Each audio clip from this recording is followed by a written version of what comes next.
So I want to touch, before we move on to the next technique, I want to touch, we kind of talked about it while we were drilling, but I think it's good to get it on tape. So one thing that someone might look at with this position is that there's a vulnerability to getting re-rolled, which there sort of is and there sort of isn't. And I probably should have gone more into depth about this in the first place, but whatever. That's why they made other people to do that. So the difference between whether I sit through, like when I sit through, that I lift my weight up and that my hips go forward versus keeping my chest heavy and my hips going back, is the difference between whether their attempts to try to roll me over are going to actually be consequential. Meaning, let's actually go on the other side. So that way, I want them to see the back end of this. If what I'm going through, right, so we'll just say perfect conditions, let me just get this on now. I'm going to sit through and, John, I'm going to do everything wrong, and I just want you to like clothesline my neck and roll me right over, right? So if I sit through and I stay leaned back like this, you see what I'm saying? Like take this arm, just, right. So let's go back. If when I try to sit through, I'm back here.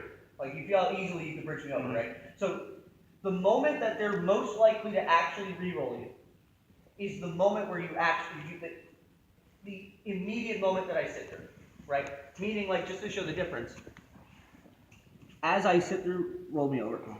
Go back. All right, wait 1 second and then try to roll me over. Right? So number one, like that just gives us the notion that like the real big moment we have to concern ourselves with is the actual transition. Yep. So we go back, we're here, like you're on your side, all this. If I do everything right, so I want you to try to roll me over in the moment, like as we did before.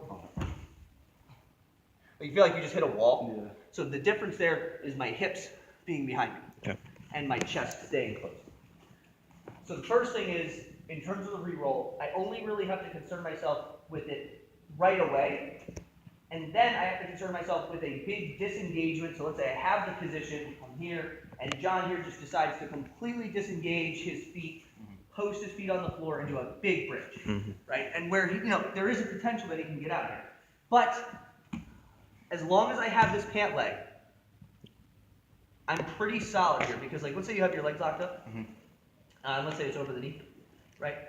Like, I'm just gonna hold on and go ahead and like post your feet like as if you're gonna do a big bridge.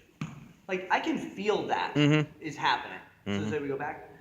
So as long as I'm ready, like I'm being mindful, he goes for that big bridge, I backstep immediately, and I'm out of here.